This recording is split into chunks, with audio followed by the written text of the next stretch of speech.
Muy bien, pues vamos a continuar con la segunda parte de esta clase.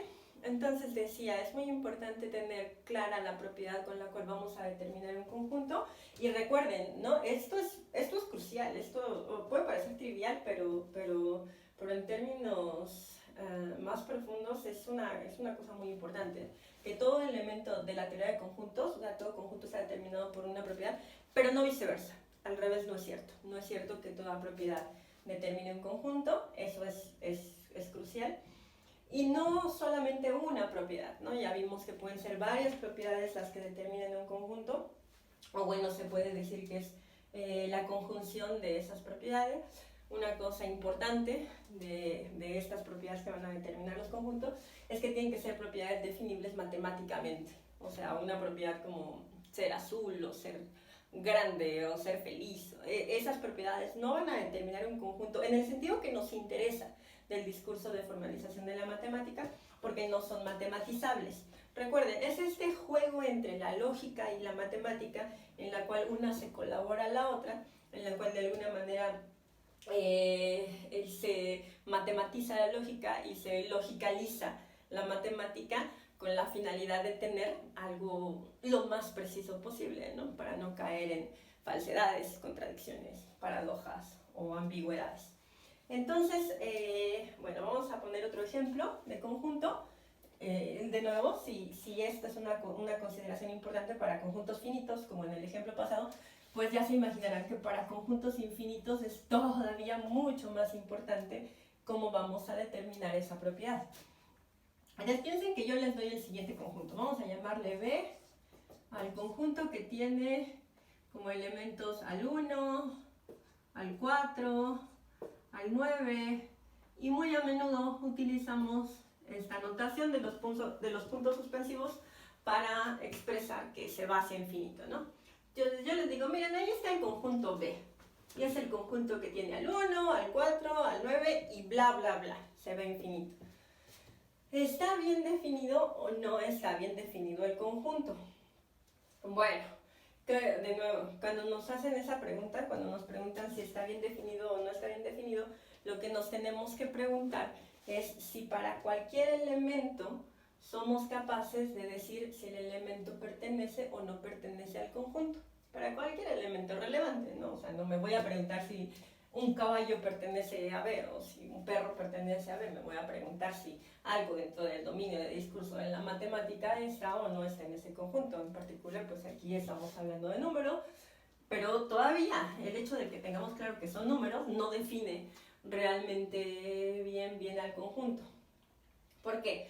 Por lo siguiente, una manera fácil de confundirse es pensar que este conjunto va a tener como su siguiente elemento, o sea, otro elemento que va a pertenecer, o sea, una afirmación, de nuevo, para ver si está bien definido o no bien definido, debo de ser capaz de decir quién pertenece y quién no pertenece.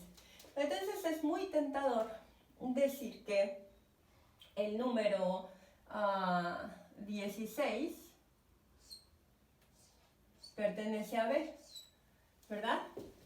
Es muy tentador decir que 16 es un elemento de B porque, bueno, está el 1, está el 4, está el 9, entonces el 16 pertenece a B y además no parece que ningún número aquí adentro mayor que 4 y menor que 9 pertenezca al conjunto. ¿Por qué? Porque nos vamos con la finta de esta secuencia inicial, de la secuencia 1, 4, 9, 16, 25, que supongo que ya le vieron ustedes por dónde va, ¿no? Por dónde va esta secuencia. Es como esos test de inteligencia que les decían en estos para medir el IQ, que dicen, ay, ¿cuál es el número que sigue? Entonces parece que aquí el número que sigue es el 16, ¿no? Y el número que sigue es el 25. Pero en los conjuntos no funciona así, porque los conjuntos, aunque los escribimos así, porque los tenemos que escribir de alguna manera, vamos a empezar por algún lado, los conjuntos en sí mismos no tienen un orden. Una forma de pensarlos que son como bolsas o como cajas, en donde hay un montón de elementos, y la única propiedad de un conjunto, como lo dijimos al principio, así para hacer un conjunto, es que está conformado por elementos. Y la propiedad de estos elementos es que son los elementos del conjunto. Y luego tenemos este principio. pero así nada más tomarlos y pensar que el que sigue es incorrecto, porque pues en los conjuntos, en esta notación, no importa realmente el orden. Entonces, en particular un conjunto, digamos ABC, es igual que el conjunto CBA. ¿Por qué? Porque acuérdense que dos conjuntos son iguales y solo si tienen los mismos elementos, y estos tienen los mismos elementos, ¿no? O también podría escribirlo como A, B, C. Y este es el mismo que este y es el mismo que este, porque aquí no importa ni el orden ni las apariciones, lo único que importa es que este elemento, aun si está escrito 4 veces, es el mismo elemento, A es igual a A, eso es una verdad lógica, y además tengo a B y tengo a C, son los mismos elementos que este y este. Entonces yo no tengo una razón para pensar que entre el 4 y el 9 no hay nadie en este conjunto B, no tengo ninguna razón para pensar que el que sigue es el 16, porque a diferencia de una estructura algebraica, de los naturales o de cualquier cosa que esté pensando, aquí no hay un orden, aquí todavía no tengo, para tener un orden dado un conjunto necesita definirse y entonces aplicarse, y yo no he definido ningún tipo de orden. Entonces asumir que el que sigue es 16 es incorrecto, es impreciso, porque no sé realmente quién es el que sigue, no hay ese orden. Bueno, ok, ¿qué tal si especifico un poco más con la finalidad de tener ahora sí a mi conjunto bien definido? Y entonces le llamamos B' al conjunto que tiene al 1, al 4, al 9, luego tiene otros elementos que no están de manera explícita porque es un conjunto infinito y un conjunto finito como el de los dígitos que pusimos hace rato. Después sabemos que los elementos tienen una forma que de manera abstracta puede ser escrita como n al cuadrado y que esto se va a infinito.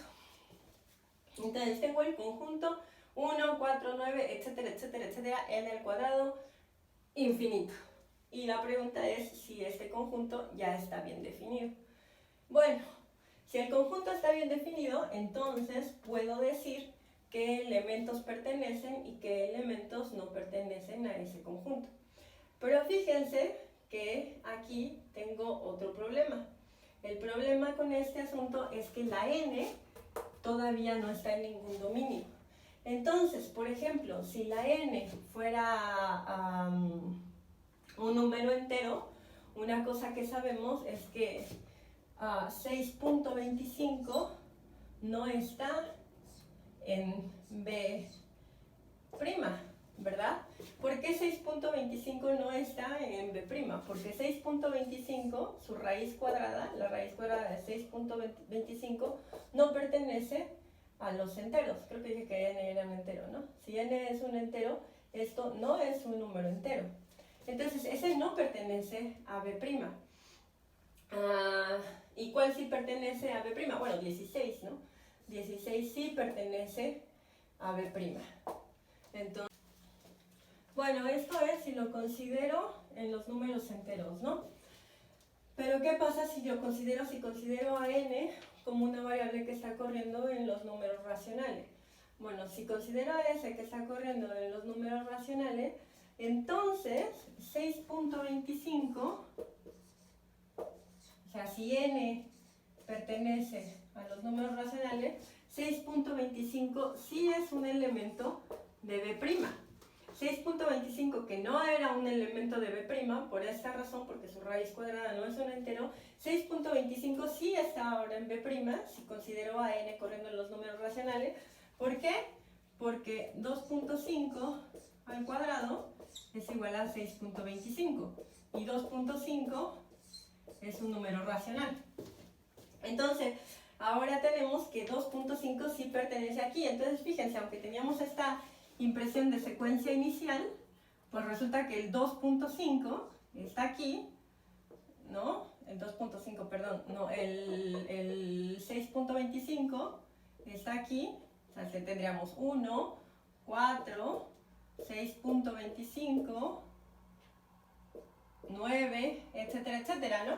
Y también, claro, también el 16 estaría, porque 16, la raíz cuadrada de 16 es 4, y 4 es un número racional, o sea, es un número entero, pero también es un número racional. Entonces, resulta que también 6.5 está en B', porque 2.5 es un número racional y 2.5 al cuadrado es 6.25. Y entonces nos podríamos preguntar si 8 está, ¿no? Y entonces el 8 pertenece o no pertenece a B', dada esta suposición de que la variable está corriendo ahora en los números racionales. Y bueno, pues resulta que no pertenece. El 8 no pertenece a B'. ¿Por qué el 8 no pertenece a B'? Porque la raíz cuadrada de 8 es irracional. Recuerden que ya habíamos dicho que número sea irracional quiere decir que no se puede escribir de la forma P entre Q, con P y Q enteros y Q distinto de 0. Entonces raíz de 8 es irracional. Si raíz de 8 es irracional, su cuadrado no puede estar aquí adentro cuando la variable está corriendo sobre los números racionales. Entonces 8 no pertenece a B'. Pero fíjense cómo ha ido cambiando, o sea, como la cuestión de que la propiedad que determina el conjunto, especialmente en este caso en el que tenemos un conjunto infinito, no esté determinada de manera precisa, nos lleva a ambigüedades en el conjunto mismo. ¿Ambigüedades en qué sentido? En el sentido en el que lo que pertenece y lo que no pertenece podría ser de una forma o podría ser de otra, dependiendo de cómo precisemos la propiedad. Y un ejemplo más como de cómo le podríamos asociar una propiedad parecida de tal manera que nos dé algo como esto, pero que no sea el mismo conjunto que este, ni el mismo conjunto que este. Piensen en B' como el conjunto de todas las x, ahora nos las vamos a tomar en los enteros positivos, tales que x es igual a n al cubo sobre 3 menos n cuadrado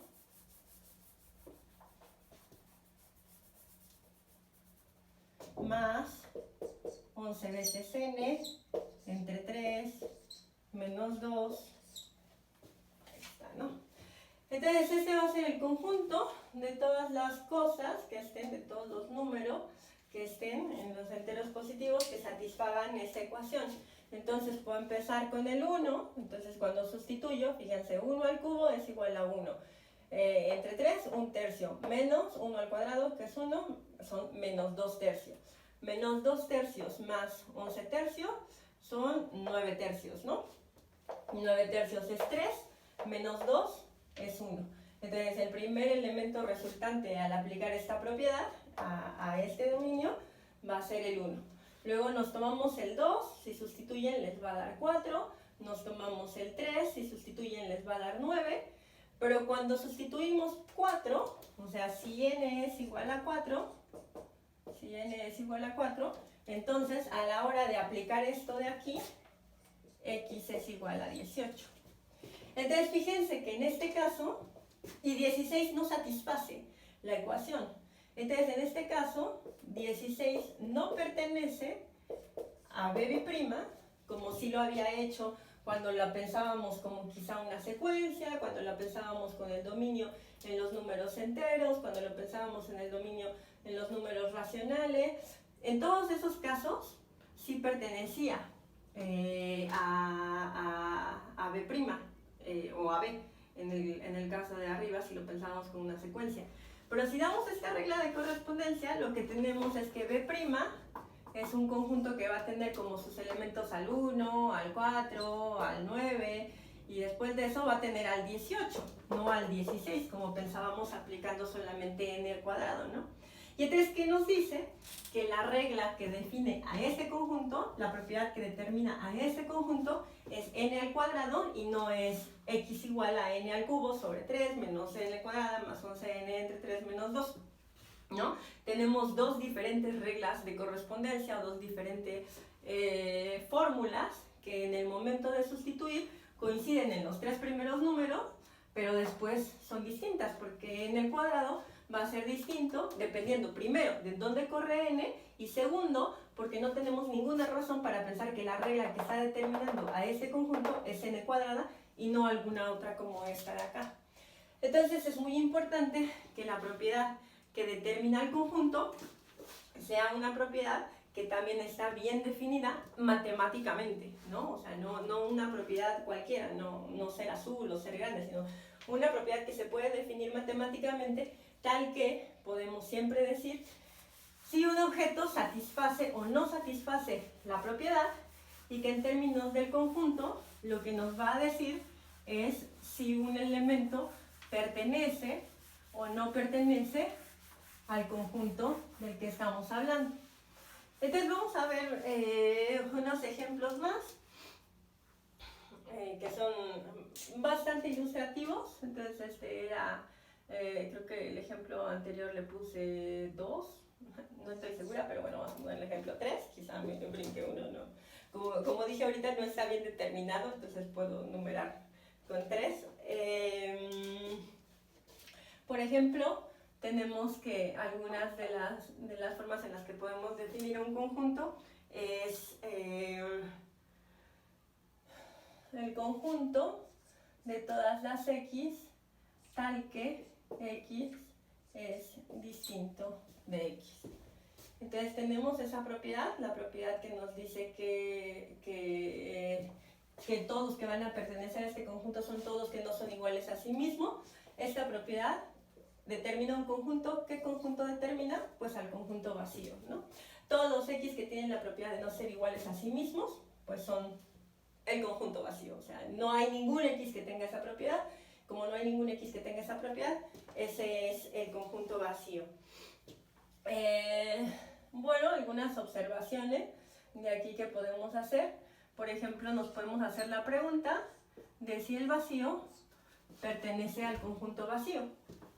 Entonces, ustedes ahí en su casita respondan antes de que yo les diga si el vacío pertenece al conjunto vacío.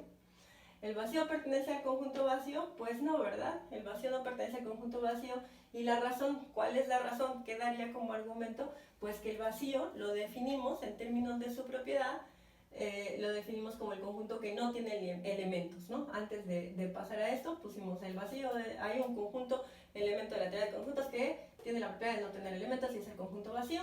Entonces, si el vacío no tiene elementos, en particular no tiene el vacío.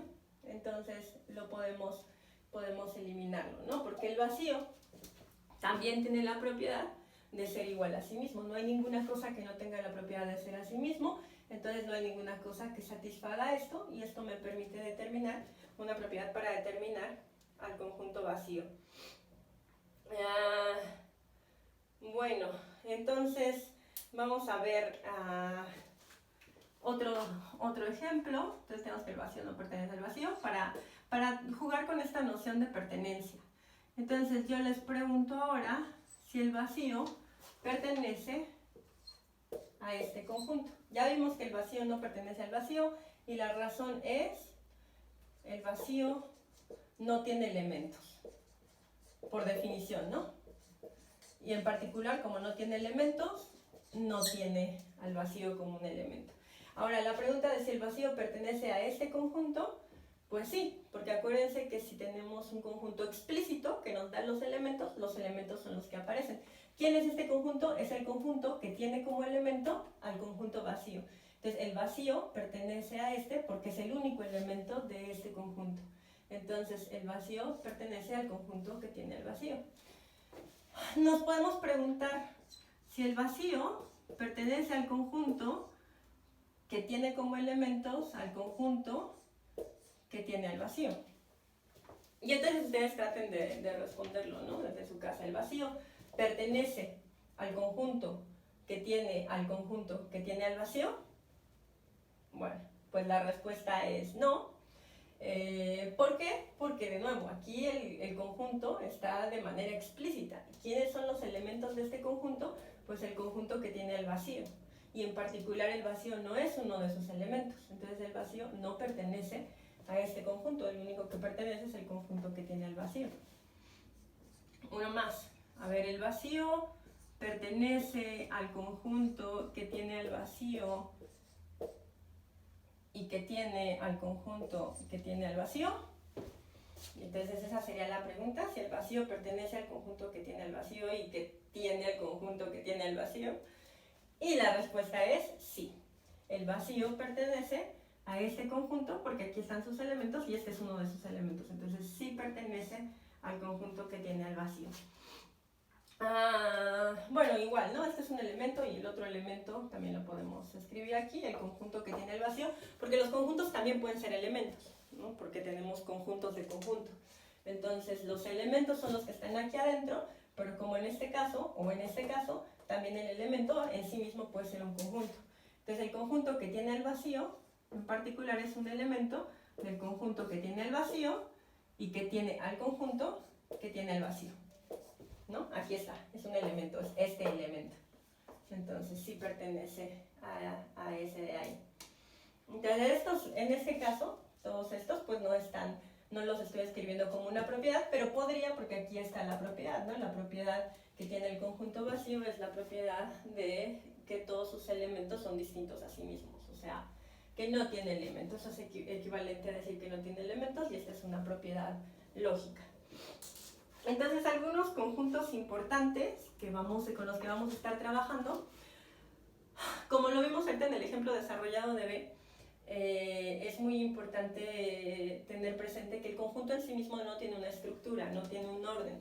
Cuando estudiamos las estructuras algebraicas, cuando estudiamos a los números naturales, a los números reales, a los números enteros, a los números racionales, los estamos estudiando ya con un orden, ya con una estructura. ¿Qué es lo que le da la estructura al conjunto? Pues usualmente son las operaciones, y estas operaciones suelen estar gobernadas por los principios que establecen los axiomas.